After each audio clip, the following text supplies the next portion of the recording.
आता यांनी 10 वेळा दाबलं तेव्हा तो प्रॉब्लेम आला. ही मशीन आहे त्यावेळेला आला. जर 10 वेळा कुणाला प्रॉब्लेम आला असता तर त्यांनी सांगितलं असतं ना. असं जर तर मध्ये आपल्याला म्हणून नाही चालणार. आलं का तुमच्या लक्षात? जर तर मध्ये म्हणून नाही चालणार. आपल्याला टेक्निकली बोलावं लागेल, भावनिक नाही.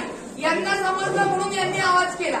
ज्यांनी 10 वेळा दाबलं असेल त्यांनी बोललेच असते ना. त्यांना नाही बोललं म्हणजे नाही. एक मिनिट किती वाजता वोटिंग केलं? टायमिंग सांग, उत्तराला उत्तर दे. किती वेळा बटन दाबायला लागलं?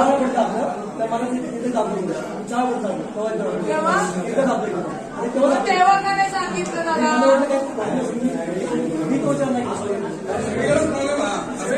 आलेवर प्रॉब्लेम झाला आपल्या इकडं. ऐका ना, थोडं थांबा. नवीन मशीन लावायला लावू हा आणि हे जे आता बरोबर. जर का जास्त फरक निघाला कारण का बाकीच्या पुढचं आतापर्यंत कळलं किती मार्जिन मध्ये आहे. त्याच्यामध्ये कमलचा गॅप जास्त निघाला तर ते वोटिंग कमळचा झटका मार्जिन जास्त या मशीनच्या या बाकीच्या लेवलला